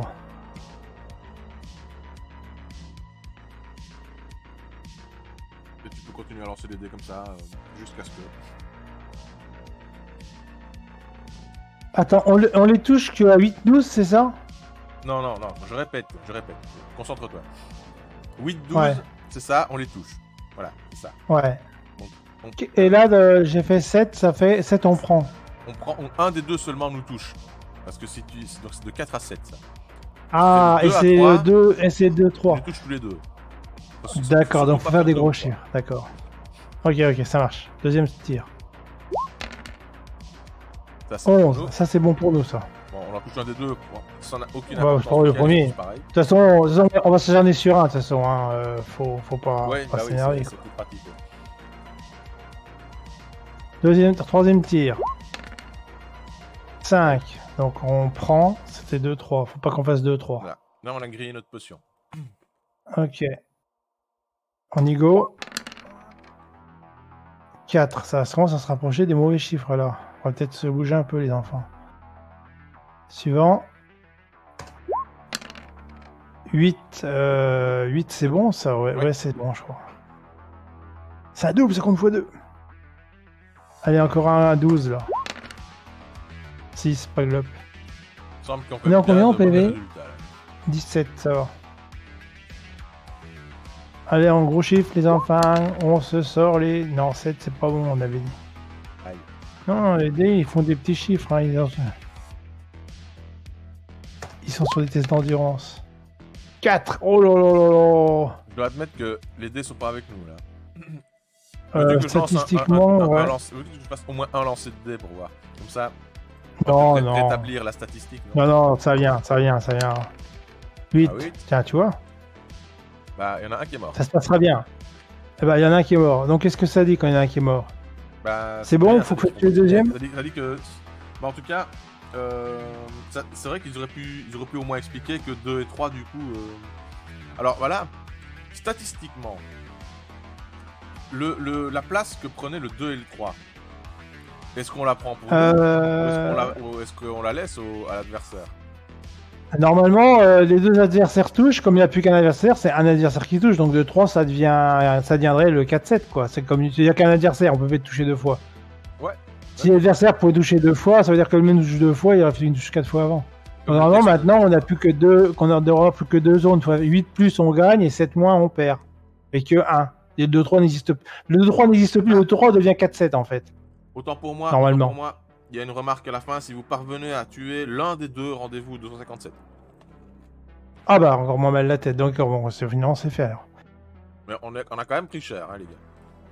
On a pris cher, ouais. On a eu pas...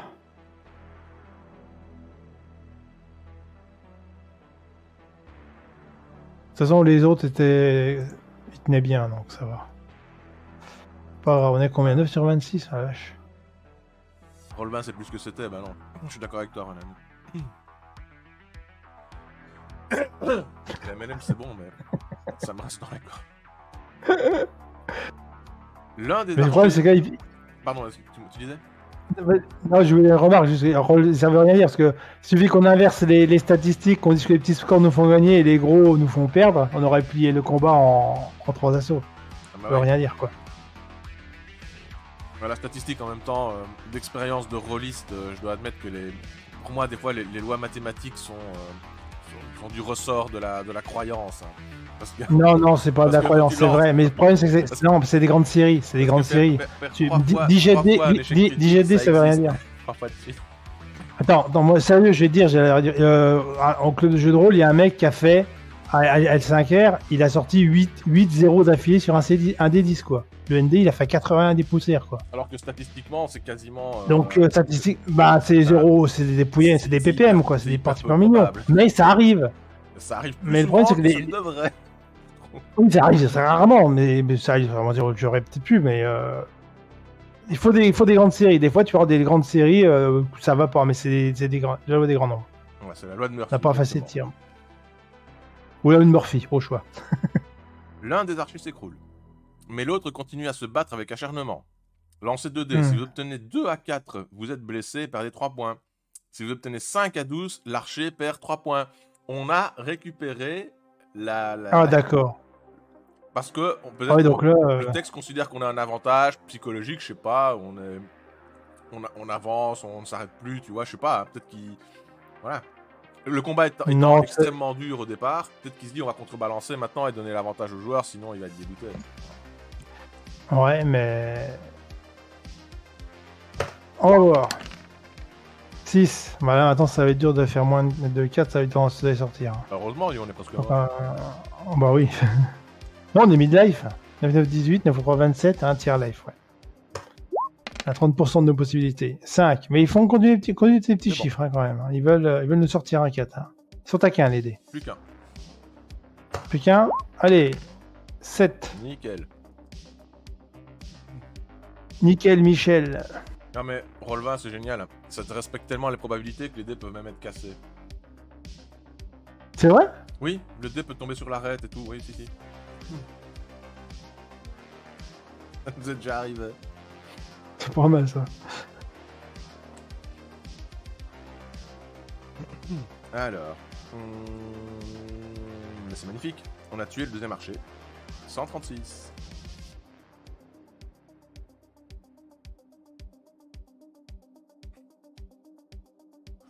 Vous procédez à une fouille minutieuse des 2 cadavres. Le seul objet qui puisse représenter un quelconque intérêt est une amulette en argent ternie, représentant une chauve-souris, que l'un d'eux porte en pendentif. Vous pouvez vous en emparer si vous le désirez. Vous avancez jusqu'au coude, puis vous poursuivez votre chemin sur la droite. Est-ce qu'on prend l'amulette? Oui, bah oui, on a un loot, on le prend. Hein. Quand même. C'est la base jeu de rôle. Hein. C'est la base. On pourrait ramasser les squelettes aussi pour faire des os, on le ferait. Hein.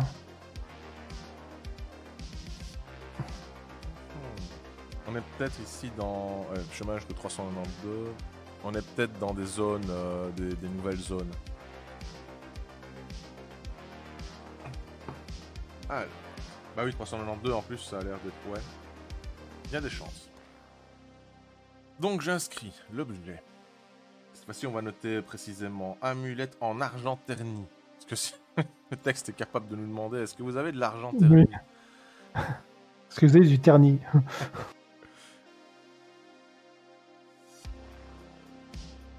Argent terni, chauve-souris. Alors une chance sur 100 milliards, ça fait 9, 10, 11, 12. Et puis j'avais dit que c'était des ppm, donc ppm c'est des millions, donc c'est du 6. Ah non, c'est des ppm de VPM, on dit 6, 6, 12. c'est des ppm de ppm, quoi, faire les 8, 0. Exact, ouais, c'est 8 puissance 10. 398. Ouais, on est carrément dans les paragraphes additionnels, ça c'est sûr. Vous pénétrez dans un petit atrium possédant un toit vitré. La pluie s'abat sur les vitres et occasionnellement une goutte tombe là où l'un des carreaux est fendu. Votre attention est attirée par un bruit et en levant les yeux, vous apercevez une chauve-souris se cognant sans arrêt contre un carreau. Puis elle cesse un instant et se suspend sous le toit, en tournant sa tête dans votre direction, poussant un crissement puissant avant de faire silence. Est-ce qu'on pousse un crissement? Ma voiture pousse des petits crissements en ce moment, parce qu'il va falloir réviser les freins. La chauve-souris, je sais pas. Elle ne fait pas d'autre bruit, tandis que vous vous déplacez, mais sa tête continue de suivre tous vos mouvements. Et je vous fais profiter des petites illustrations d'ambiance. Alors, c'est pas l'illustration de la scène, mais c'est des petits cabochons, comme on appelle ça. Des illustrations qui se mettent entre les paragraphes pour... Ah oui, ça c'est foireux, ça. Ah oui, j'ai ma petite caméra qui s'est... Ouais, j'ai dû la changer à cause de la petite vignette qui apparaissait qui me faisait chier. Mais c'est pas grave, ça gâche pas. Ici, on dirait qu'on a un chat sanguinolent, un chat sanglant. Et là-bas, nous avons un petit cimetière, hein, tout mignon. Même les cabochons sont colorisés. Hein, ça. Alors...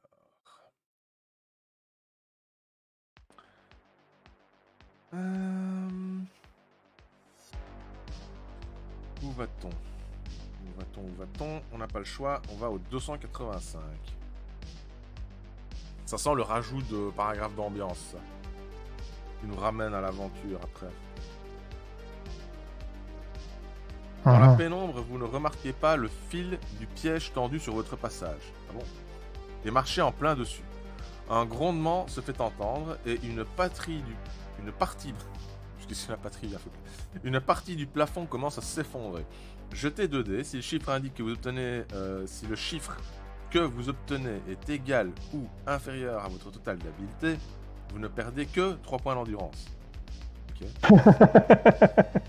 Mais si vous êtes toujours en vie, rendez-vous au 189. Si le chiffre que vous avez obtenu en lançant les dés est supérieur au total d'habileté, vous êtes alors écrasé sous une cascade de gravats.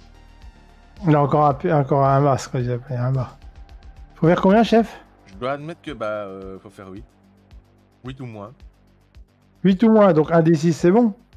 C'est ça, voilà. Moi je dis on peut tricher. 6, moi ça me va. Voilà. Ah ouais, cassé. Excellent. Donc on a fait 6 et 5 et 3, on a un peu bouffé le contrat là. Il nous dit 9 lui. Ah non, hein. C'est cassé en relance. Hein. C'est cassé en relance? Allez, on triche. Ou alors on parce prend qu'on a le 5, double le 6. 6 tu vois, le karma va nous mettre un double 6, annoncé. Ah non, pareil 9, même punition. Bah, ça voudrait dire si tu triches... Bah oui, c'est un peu c'est le problème des jeux, des défis fantastiques et des jeux de l'époque là, quoi. C'est comme si les jeux de rôle, à un moment donné, ils faisaient des PFA gratuits, entre guillemets, quoi. Ah, c'est clair que c'est gratuit, ça. C'est complètement gratuit. C'est totalement gratuit. Je propose qu'on considère que le jet qu'on a fait tout à l'heure, c'était le 5 plutôt que le 6. Il était cassé entre 5 et 6, vous l'avez pas vu à l'écran parce qu'il était bloqué dans la zone non visible. Mais il était clairement entre le 5 et le 6. Donc on triche à moitié en disant qu'en fait il faisait 5, et donc on faisait 8, et donc on avait gagné. Oh non, non, des excuses pour... dis carrément qu'on n'accepte pas le choix de l'auteur et qu'on fait ce qu'on veut. C'est tout, ça n'a rien de chercher des excuses. Rien à foutre ici. Assume quoi. Ah, mais M&M's qui se casse la gueule. C'est l'éboulement d'M&M's. L'éboulement. Écrasé par mes M&M's. Comme on dit, je sais pas si vous avez été genre en jeu de rôle, nous on appelle ça des chutes de nécropole.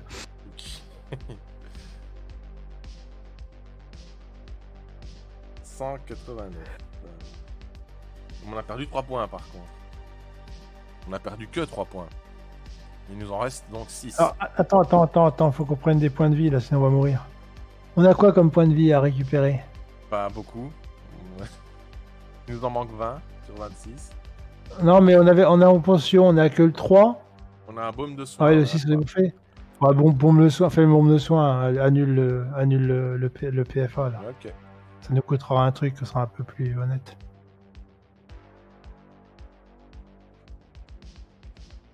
Et voilà. On va faire ça comme ça. Attends, maintenant on a bouffé toutes nos potions. Ouais, les premiers combats étaient faciles et ils sont bien passés. Ils étaient statistiquement réussis, mais le plus dur avec contrôler le squelette, on n'a pas eu de bol. Tant pis, c'est le jeu. La suite, chef. Je me suis paumé. J'ai la bonne page, mais je sais plus lequel c'est. Et comme tous les paragraphes se ressemblent.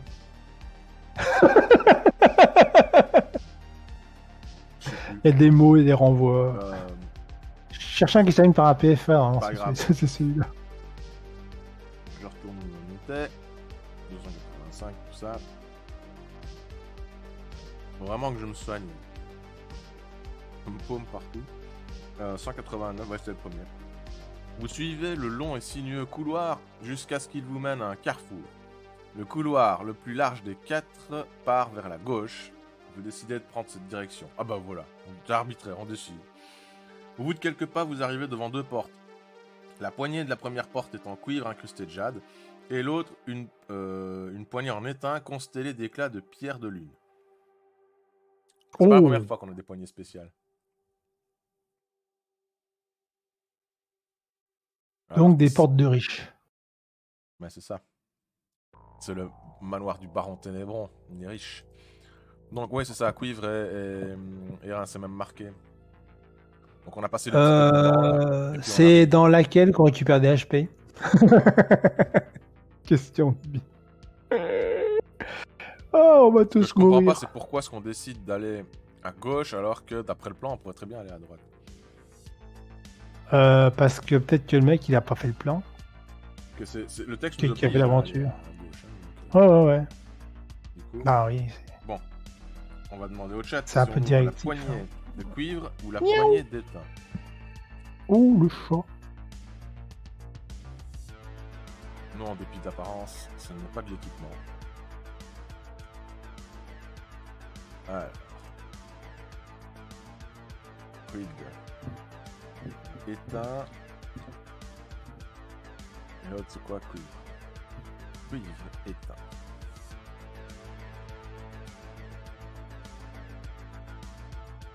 Une minute. C'est laquelle qui avait des diamants dedans? Il y a une qui avait des diamants ou des bijoux, c'est laquelle? Cuivre incrusté de jade. Et l'autre, c'est de l'étain constellé d'éclats de pierre de lune. Fais péter les pierres de lune. Éteins. Éteins la lumière. C'est vrai que les pierres de lune...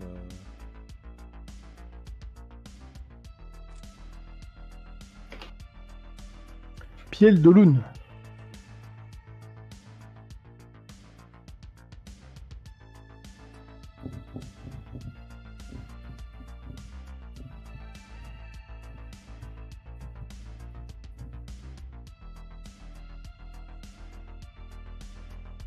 Ouais, on dirait qu'on se dirige vers la pierre de lune.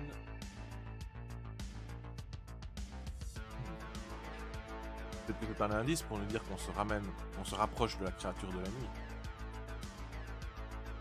Avec 3 PV, ça va être chaud. Hein. Ça va être chaud. Donc c'est l'étain, 263.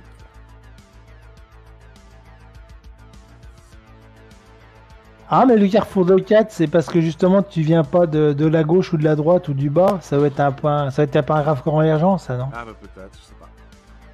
Ça va être une convergence des autres chemins, non? Parce que là on va vers le haut, on est d'accord sur son plan. Ça. Ouais, bah c'est ça, on vient, nous on vient de la droite, évidemment tu vas pas venir de la gauche ou venir du centre. Parce qu'on nous C'est dit, une convergence, c'est pour ça on que... nous dit qu'on est à un carrefour, qu'on pourrait très bien aller tout droit ou à droite, mais qu'on décide d'aller à gauche. Quoi. Parce que techniquement en termes de jeu, tu vas avoir des autres paragraphes qui vont te dire tu peux aller à gauche et à droite si vous allez tout droit, et l'autre qui va venir, tu vois. On voit bien qu'il y a 3... Comme nous a créé dessiner le plan, ça veut dire que c'est une convergence, ça. Normalement, quels que soient les chemins que tu prends, tu devrais toujours terminer devant ces 2 portes-là. Sauf si tu prends à gauche, apparemment, il y a peut-être un passage secret vers un autre machin, là. Bref. Ok, combat. Oh, c'est pas possible, je perds encore le fil de mon... Je n'arrive pas à mémoriser... ma mémoire à court terme, c'est une catastrophe. Je me rappelle des trucs que j'ai fait il y a 20 ans, mais... le paragraphe que je viens de choisir, c'est impossible. Donc... je sais plus. Donc je sais plus où je suis. Et il n'y a pas de contrôle. Bon, à un moment, on était au paragraphe... Avant, on était au paragraphe où il y avait les squelettes. À un moment, on était au paragraphe 2. Je me souviens parce que c'était un petit nombre. Mais c'est peut-être trop loin dans l'aventure, je sais pas. Regarde le 2, essaye de suivre les paragraphes. C'est con, je vais encore refaire tout le chemin. 285. 2, je m'en souviens. 2, je m'en souviens, c'était un petit nombre, mais je sais plus c'était quand. C'était avant les squelettes, je crois. 289.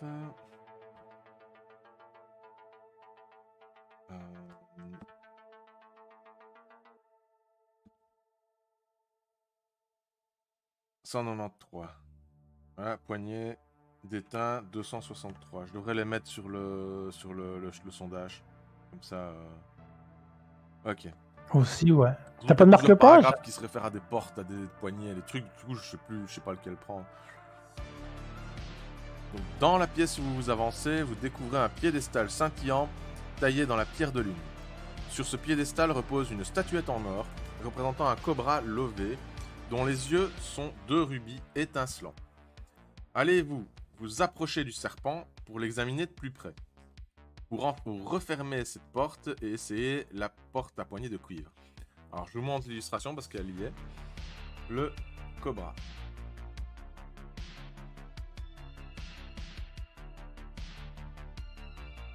Voilà. Un bête cobra. Enfin, cobra superbement exécuté, n'est-ce pas? Doré. Allons-nous nous approcher de cette splendide chose?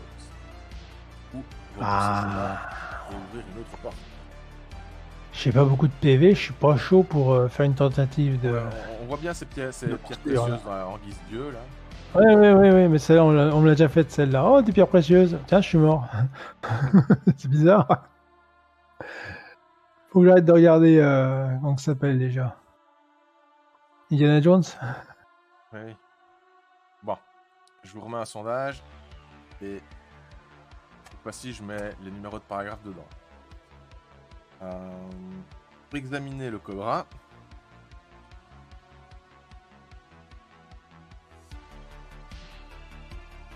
Ou bien l'autre poignée.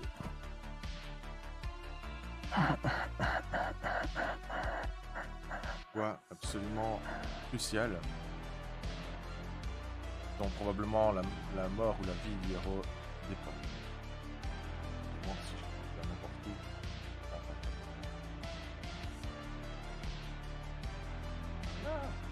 Voilà. Parfait. 1 minute.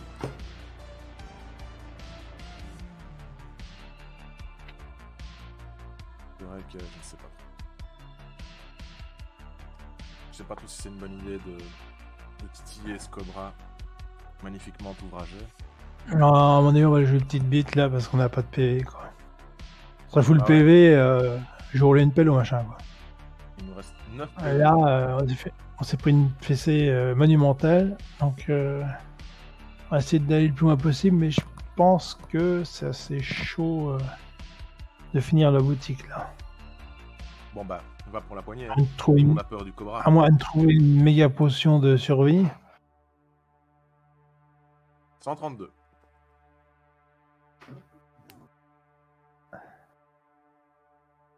Vous pénétrez dans une petite pièce au centre de laquelle se trouve un coffre en bois posé sur le sol. Dans le mur qui vous fait face, vous remarquez une nouvelle porte. Allez-vous essayer d'ouvrir le coffre ou préférez-vous traverser la pièce en direction de la porte?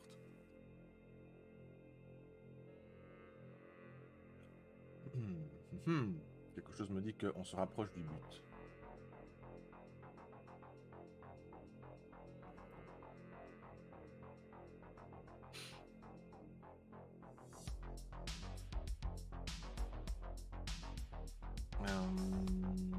Alors...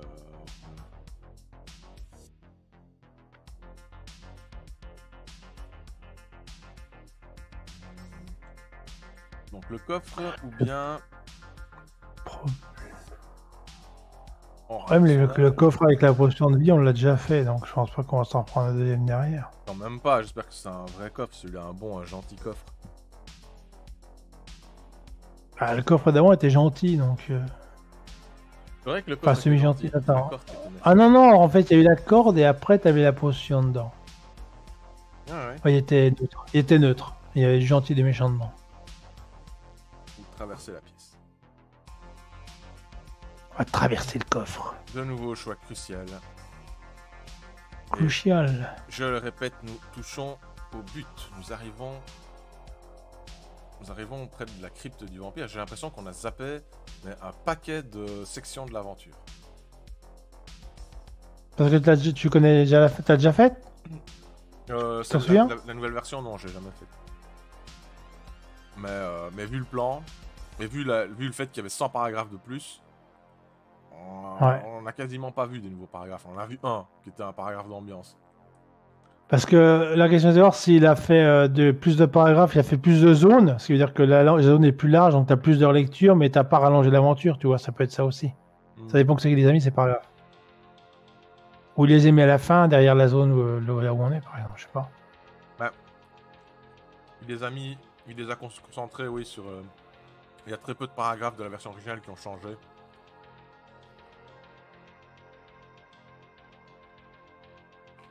C'est le coffre.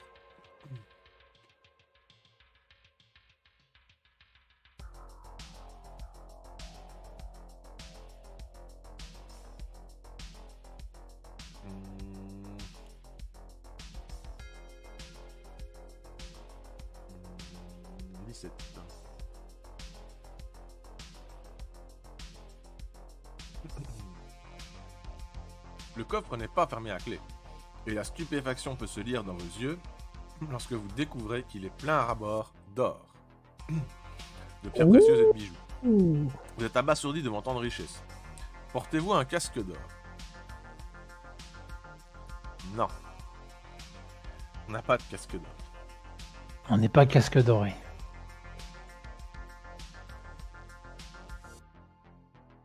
Donc si on l'a pas, qu'est-ce qu'il nous fait? Tandis que vous avez les mains plongées dans un tas de joyaux inestimables, vous réalisez vite qu'il vous est impossible de tout emporter avec vous. Parce qu'avec un casque d'or, on aurait pu, j'imagine, mettre l'or dedans. Parce que notre sac à dos, il est trop plein. Vous pouvez en prenant votre temps, tirer le contenu du coffre pour choisir ce qui vous semble être le plus précieux. Rendez-vous au 169. Mais si vous décidez de ne prêter aucune attention à ce trésor, rendez-vous au 24. Ah ah, c'est de l'équipement, Katniss. Qu'est-ce qu'on va faire? Moi, attends, sous le DG, vous pouvez, en prenant votre temps, trier le contenu. Ouais, pour prendre ce On va trier. On va trier. Là, on s'en fout, quoi. Non, on trie. On a mis les doigts dedans, on va les laisser. Hein. Si on devait ça bouffer, ce serait déjà fait. Ou pas. Vous passez un certain temps à choisir tranquillement les pierres les plus grosses et les mieux taillées. Vous êtes ravi de votre découverte. Et vous rêvez déjà à tout ce que vous allez pouvoir vous offrir grâce à cette fortune inespérée. La joie qui vous gagne vous fait éclater de rire jusqu'à ce que soudain, il vous soit impossible de respirer. En chancelant, vous essayez d'atteindre la porte abandonnant derrière vous les bijoux éparpillés sur le sol de pierre. Vous attrapez la poignée, mais vous n'avez plus assez de force pour la tourner.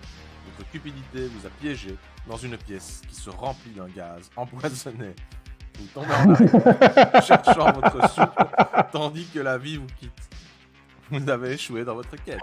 De toute façon, c'est pas avec les 3 PV, on n'aurait pas été plus loin. Je crois que c'est bon, là, on va arrêter. Quoi. Arrêtez de triander. Oh putain, on est mort 3 fois, c'est bon. On a que 3 vies, hein, pas. La question ça leur sert pas en orphelinat. Meurt, accepte-t-on notre défaite? Je vais la poser au chat. Accepte-t-on notre défaite? Ou revient-on en arrière pour la 3e ou 4e fois? Sachant que bon, on est déjà un véritable mort-vivant là. On est mort, revivant, mort. Alors. Si on est mort-vivant, on peut plus avoir de PV. Ça peut être sympa pour finir l'aventure. Quitte à tricher, autant les franco quoi. Est-ce qu'on continue jusqu'à la crypte du vampire ou est-ce qu'on meurt? On accepte le... Non, je pense qu'il faut mourir, faut arrêter à un moment donné de... Qu'on triche une fois ou deux, je veux bien, mais là bon, faut arrêter quoi. De toute façon, on n'a pas assez de PV, de toute façon, on va mourir au PV après, donc après, si on dit bon, on va retriche, on s'en met des PV. Mais on est plus de PV de toute façon. La vie des gens, on ne sait pas. Ah oui, si les autres veulent jouer, oui, effectivement, il n'y a pas de souci. Moi perso, je vote non. Moi je dirais qu'on meurt. Moi je dis, moi je meurs. À un moment donné, il faut mourir aussi. Il y a des gens qui s'emballent. À un moment donné, il faut mourir. C'est pas faux.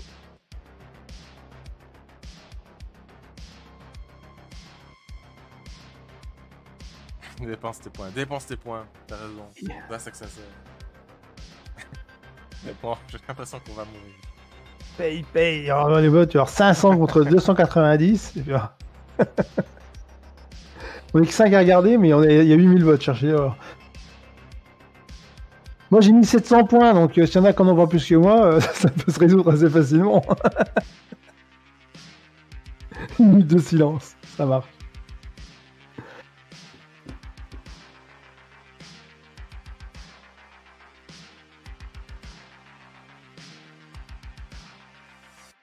Nous sommes officiellement morts. Et pour la peine, je vous remontre la couverture de la version originale en français, Le Tombeau du Vampire. Alors on est mort mais riche, hein. On est mort riche. Nous sommes morts riches. Important. Morts riches. Riche. C'est vrai, c'est riche. Et heureux. Mais Ah. hélas, Avant de mourir, quoi. les maléfices du baron Ténébron ont eu raison de nous, de notre santé mentale. Une minute de silence, je ne sais pas si on tiendra. Une minute de silence. Est-ce que les Fais un M&M's, vote. est-ce que ça compte pour une minute de silence? Une minute de M&M's. Donc c'est quoi le projet Tu recommences depuis le début ou t'en refais un autre? Bon. Qu'est-ce que vous en pensez dans le chat? Est-ce que vous avez envie de connaître pour une prochaine fois qu'on approfondisse le tombeau du vampire et qu'on essaye d'aller voir les autres sections qu'on n'a pas vues et tout ça? Faudrait se souvenir des jeux qu'on a fait. Ou bien est-ce que vous préférez explorer autre chose, une nouveauté? Je sais pas, Transformer. Non, j'ai bien laissé. Transformers, je fold. Hein. J'ai piscine. C'est ça moi. Je suis pas d'accord. Si vous n'avez pas d'avis, on tranchera pour vous, évidemment. Ah bah si les autres ils y vont, hein. Moi c'est moi qui commande ici. Hein. C'est pas moi qui commande. Moi c'est selon. De toute façon j'ai besoin de le lire, comme je disais, pour écrire l'article. Donc de toute manière, moi ça m'arrange de le relire.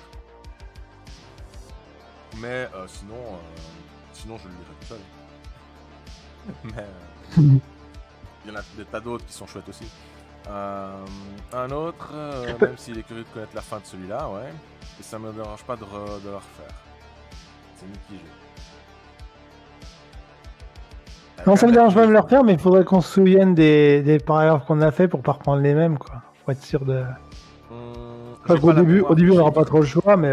J'ai pas la mémoire des chiffres, mais j'ai la mémoire des choix. Ouais. Donc ça, je me souviens. Ah, c'est déjà pas mal. Si tu te souviens de ce qu'on a fait, à l'arrière, ce sera pas plus mal. Si à un moment donné, on a un gauche-droite et qu'on avait pris à droite avant, ben on votera pas, on ira à gauche. Tu vois, un truc tout con comme ça. J'ai envie de dire. Mais oui, on se laissera plus prendre au piège qu'avant. On piquera pas les sous dans la fontaine. Bah, si, parce que ça nous a été utile. Ah, si, les sous dans la fontaine, si, les sous dans la fontaine, obligé, quoi. Parce que sans ça, on s'est pas acheté autant de trucs chez le moine. C'est pas parce qu'on est obligé de pas faire la même chose qu'il faut pas non plus ne pas optimiser. Faut pas être con non plus, quoi. À un moment donné, on a eu un super bon choix, faut le garder celui-là par contre. C'est d'ailleurs le seul choix qui était intéressant avec l'achat des potions chez l'autre. Puis le reste, il n'y a pas eu grand chose. S'il y a eu un pinard qu'on a vu, on était bourré, ça ne ferait pas le faire. Est-ce que... on sait... Vas-y. Est-ce que ça vous plairait si j'imaginais des... Comme j'ai fait pour le jeu de rôle, à dépenser ses points de chaîne. On pourrait dépenser ses points de chaîne dans les livres de héros pour, par exemple, réussir automatiquement un jet de dés, relancer les dés, ou des choses comme ça, que c'est laisser au chat d'aller dépenser ses points de chaîne pour nous donner la possibilité de refaire ça. Genre, je sais pas, relancer les dés, c'est 500 points de chaîne. Réussir un test automatiquement, c'est 1000 points, je sais pas, un truc comme ça. Bah, relancer les dés, c'est débile parce que t'empêcheras jamais les dés de refaire la même chose qu'ils ont fait, quoi. Statistiquement, peu de chance, mais Ouais. si tu veux utiliser tes points de chaîne comme des points de destin, on va utiliser le terme rôlistique. Dans ce cas-là, il faut dire que un jet raté devient un jet réussi, oui. Mais relancer les dés, ça sert à rien. Si tu fais de 1 à 7 et puis que tu fais 6, tu relances et puis que tu fais double 1, ça sert à rien, quoi. Tu vois, c'est relancer les dés, ça sert à rien. Ou alors je peux mettre très peu de points de chaîne pour relancer les dés. Bah, le problème, c'est que si tu mets pas beaucoup de points de chaîne, tout le monde va le faire à chaque fois, donc c'est débile aussi. Ouais. C'est intéressant que c'est intéressant de mettre c'est intéressant, c'est un petit côté point de destin, mais faut pas que ce soit non plus trop facile, quoi. Si tu mets 10 points à chaque fois, dès qu'on rate un jet, il y a forcément quelqu'un qui va balancer 10 points. Tout le monde en a mis 700, là, 10 points, ça sert à rien. Par exemple, 500, c'est 500 points, ça me semble déjà pas mal, quoi. C'est-à-dire que moi, je pourrais en modifier que 3 moi tout seul, déjà. Mais après, j'ai plus de points de shell pour la prochaine aventure, tu vois. Donc, 500 points pour dire qu'un jet de dés raté devient réussi. Par exemple, pour éviter un mât, comme on a eu tout à l'heure, si vous faites 2, vous mourrez, si vous faites plus machin et tout. Ou même craquer un mât directement. Mais on veut même pas lancer de dés. Si on voit un mât, on paye. À dire, les mâts, comme c'est déjà un vieux système de jeu qui permettait de relancer, puis que maintenant on sait que c'est pas génial. Celui-là, ailleurs, on pourrait craquer un mât sans lancer le dé, quoi. Peut-être le mettre à 250 points. Si quelqu'un veut payer 250 points pour craquer le mât, on lance pas le dé, on dit qu'on a réussi, on évite le PFA. On peut tricher comme ça aussi. Ça veut dire, enfin, ce serait pas tricher, ce serait utiliser des points de destin. Par contre, la question de savoir, c'est est-ce que, après, sur la partie, on dit on a tant de points de destin que les gens ont de points à claquer, ou alors on dit on a 4 points de destin, et après, c'est les gens qui claquent ou pas les points avec un barème. Ça peut être intéressant, ouais. C'est intéressant. Mais il faut conjuguer le principe de points de destin et de joker. Soit de craquer un mât, donc on lance pas le dé, c'est-à-dire avant de lancer le dé, si quelqu'un veut craquer 250 points pour dire on réussit, pour on meurt pas, ou alors on prend le jet de joie de réussir, et alors si on veut réussir après et qu'on rate, est-ce qu'on accepte aussi qu'un autre mec repaye 500 pour réussir? Après ça c'est au choix. Alors regarde, les joueurs sont perdants dans les cas, donc si on fait le mauvais choix c'est leur problème. Donc on peut accepter la double peine. Ouais, il y a matière à réfléchir. Mais c'est un mécanisme, ce mécanisme me plaît bien, ouais. Ça me plaît bien, ouais. Ça rentre bien dans le mood du jeu, du stream, de la participation des gens. Donc effectivement, 500 pour modifier un jet, faire réussir un jet, et 250 pour craquer un mât, parce que le mât, bon, je disais voir un peu plus, c'est un peu plus moche. C'est un peu plus discutable, ça peut être une bonne idée. Après, de savoir si on limite ça au point, donc dans ce cas, quand personne n'a un point, personne ne peut le faire, ou si on dit dans la partie, on n'a pas le droit de faire une fois, 2 fois, 3 fois, 4 fois, 5 fois. Au choix. C'est juste la limitation à toi de choisir, quoi. Les gens ont pas mal d'autocensure à ce niveau-là. Je pense qu'il y a moyen que ça soit bien géré. De toute façon, les gens feront en fonction des points de chaîne qu'ils ont. Et puis, ouais. Ça va. Non, je pense que c'est gérable. Ouais. Surtout que 500, c'est pas beaucoup. C'est pas mal. 250, c'est pas mal. Moi, j'ai mis 700. Alors, à moins que des gens comme Renan qui sont là depuis longtemps, qui en ont peut-être un peu plus. Petits handicaps, je sais pas. C'est vrai que c'est une question qui me brûle les lèvres, Renan. Combien t'as de points de chaîne? Ouais, le plus de points de chaîne sur la chaîne que j'ai pu participer, je dois être à 40k. 19 000, ouais. Ouais, 20k, ouais. Ouais, parce que les séances du mercredi sont plus longues. Et donc. Ah, si participe à tout, oui.